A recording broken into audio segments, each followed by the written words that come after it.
जब हमारे first engineer कौन थे, वो बनमानुस, जिन्होंने कहा कि इस पार से उस पार इतनी बड़ी पुल बना दिया।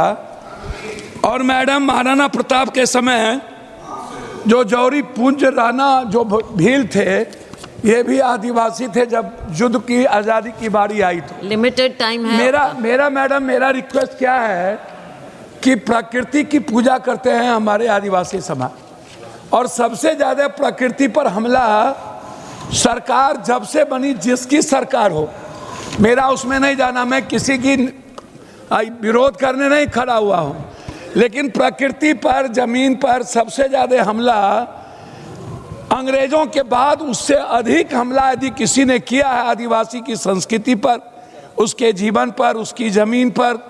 हम काला पानी के जगह से आते हैं जहाँ नक्सल मूवमेंट शुरुआत हुई थी, और मेरे यहाँ नक्षत्र मलाकार का जन्म हुआ था। हम उस मूवमेंट को देखे हैं जहाँ पर सबसे ज़्यादा जमींदार थे, और आज भी सबसे ज़्यादा जमींदार है। उस इलाके से ज़्यादा जमींदार हिंदुस्तान में कहीं नहीं है। मैडम, मैं सिर्फ सॉल्यूशन की बात करूँगा।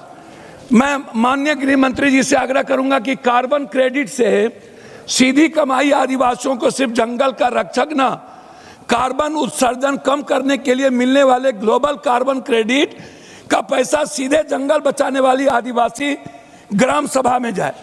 भविष्य के कौशल और शिक्षा आदिवासी युवाओं की उनकी अपनी मातृभाषा गोंडी संथाली में ड्रोन पायलटिंग, कोडिंग, एआई, आधुनिक कृषि तकनीकी सिखाएं, ताकि भविष्य टेक्नोक्रेट आदिवासी के बच्चे बन पाए।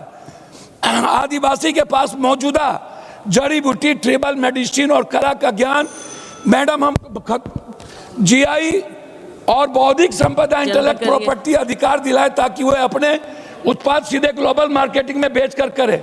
सामुदायिक स्वामित्व वाला इको टूरिज्म, जंगलों, बड़े रिसोर्ट बाहरी उद्योगपति को नहीं है, 100% स्थानीय आदिवासी के स्वामित्व, कोऑपरेटिव वाले होने वाले टूरिज्म का पूरा पैसा उनके गांव के विकास में लगे। बाल केचन से जमीन की सुरक्षा, वन अधिकार एफआरआई के तहत गए पट्टे ब्लॉकचेन के जरिए 100 डिजिटल कर दिया जाए, ताकि भूमाफिया या भ्रष्ट अधिकारी उनकी जमीन और कागज में हराफारी ना करे। टेलीमेडिसिन और ड्रोन डिलीवरी, सुदूर जंगलों में एआई आधारित टेलीमेडिसिन कियोस्क स्थापित किया जाए। आपातकाल में दवाई, एंटी वेनोम आदि बिना सड़क का इंतजार किए सीधे मेडिकल ड्रोन के जरिए उनके गांव तक पहुंचाया जाए। स्मार्ट प्रशासन, त्वरित न्याय। मैडम, मैं पॉइंट ही बोल रहा हूं। मैडम, मेरा ग्राम सभा में असली ताकत पीएसए एक्ट, जंगल की उपज, माइनर फॉरेस्ट्री प्रोडक्ट्स, जमीन का अधिग्रहण आदिवासी के विटो पावर को दें, बेहतरीन अफसरों की तैनाती। आइए, इस पर मेरा आर्थिक हिस्सेदारी का स्वामित्व, इकोनॉमिक इंटेलिजेंस। आर्थिक आज़ादी के बगैर हम किसी चीज़ की कल्पना नहीं कर सकते हैं। खनिज पर रॉयल्टी डेवलपमेंट, खनन से होने वाले मुनाफे एक तय हिस्सा सीधे स्थानीय आदिवासी के बैंक खाता में डिविडेंड लाभांश के रूप में भेजा जाए, और उन्हें विस्थापित नहीं, शेयर होल्डर बनाया जाए, विस्थापित न किया जाए। माइक्रो इंडस्ट्रियलाइजेशन, माइक्रो फैक्ट्रीज संसाधन लूटने के लिए सड़कें ना, बल्कि जंगल में ही इमली या महुआ की प्रोसेसिंग यूनिट्स लगाए, जिनका मालिकाना हक आदिवासी, दलित और सहकारी को मिले। सम्मानजनक सरेंडर, इसका मैं आग्रह करूंगा कि जो भी नक्सलियों को आप सरेंडर कराते हैं, उन्हें तत्काल वहीं पर फॉरेस्ट गार्ड के रूप में उनको दिया जाए। सटीक सुरक्षा ग्रिड, स्मार्ट सिक्योरिटी। जहां कांग्रेस के तत्कालीन प्रधानमंत्री मनमोहन सिंह जी का मानना था कि Naxalism is the deadliest evil in this country, Naxalism से खराब इस देश में कुछ नहीं हो सकता है, घातक और कुछ नहीं हो सकता है, वहीं कांग्रेस का एक बहुत बड़ा दूसरा धड़ा था विच रोमांटिसाइज्ड नक्सलिज्म, जिनका रोमांस था नक्सलिज्म के साथ, विच लव नक्सलिज्म। और उसमें आप याद करिए, अरुंधति रॉय जो इनकी बहन है, जिनसे ये आइडियोलॉजी लेते हैं, अरुंधति रॉय ने नक्सलिज्म के लिए एक शब्द का, एक फ्रेज का प्रयोग किया था, गांधीयंस विथ गन। उन्होंने कहा था ये जो नक्सल्स हैं ये गांधी जी के समान है, बस फर्क इतना है कि इनके हाथ में बंदूक है। आप चिंता करके देखिए किस प्रकार की चिंताधारा कांग्रेस पार्टी और उनकी सहयोगियों की।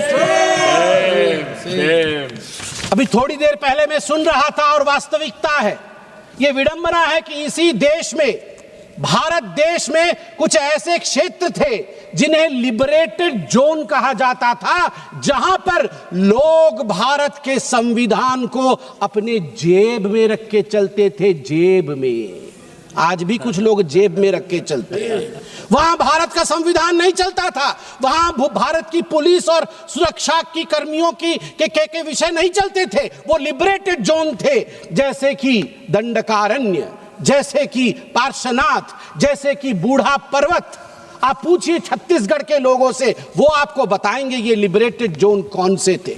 और केवल लिप सर्विस होता था, उस समय की सरकार द्वारा लिप सर्विस होता था। और ऑपरेशन ग्रीन हंट के नाम पे जो ऑपरेशन शुरू किया गया था, याद करिए भारतवर्ष में किस प्रकार का फेल्योर हुआ था। उसमें 76 सीआरपीएफ जवान, 76 सीआरपीएफ जवान एक ही दिन में शहीद हुए थे छत्तीसगढ़ में, अप्रैल 2010 में। एक ही दिन में। That was the highest ever single day casualty of Indian security, second only to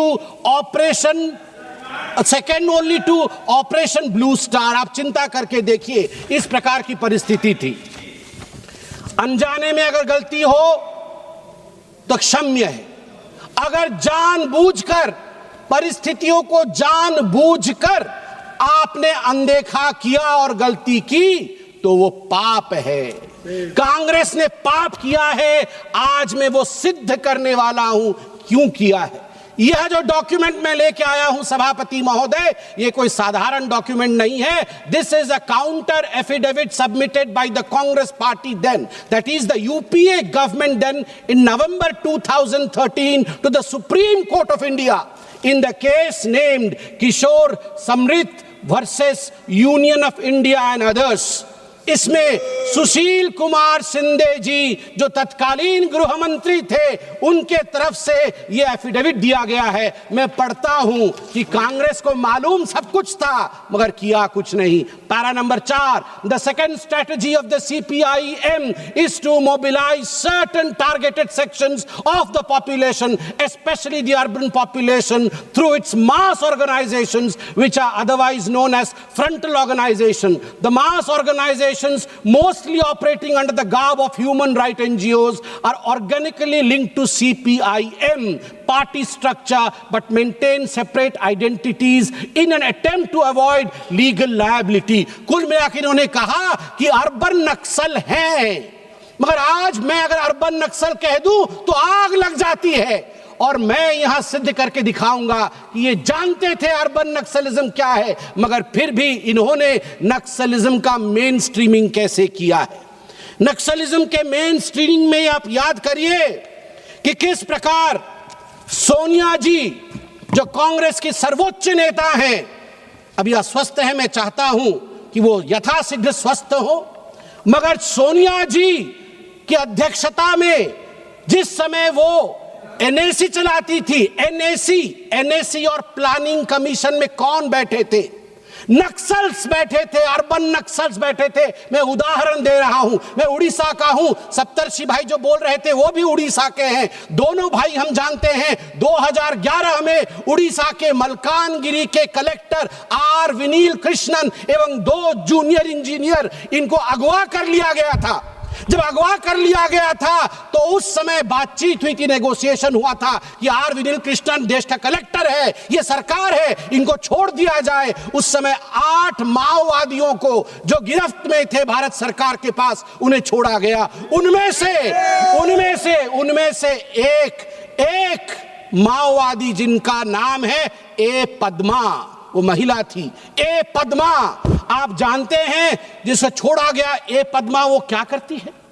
ये ए पद्मा जो हर्ष मंदार हैं, जो NAC के सदस्य थे, सोनिया गांधी जी के राइट हैंड थे, उनके द्वारा जो ऑर्फेनेज चलाया जाता है जिसका नाम अमन वेदिका है, उसको ए पद्मा चलाती थी।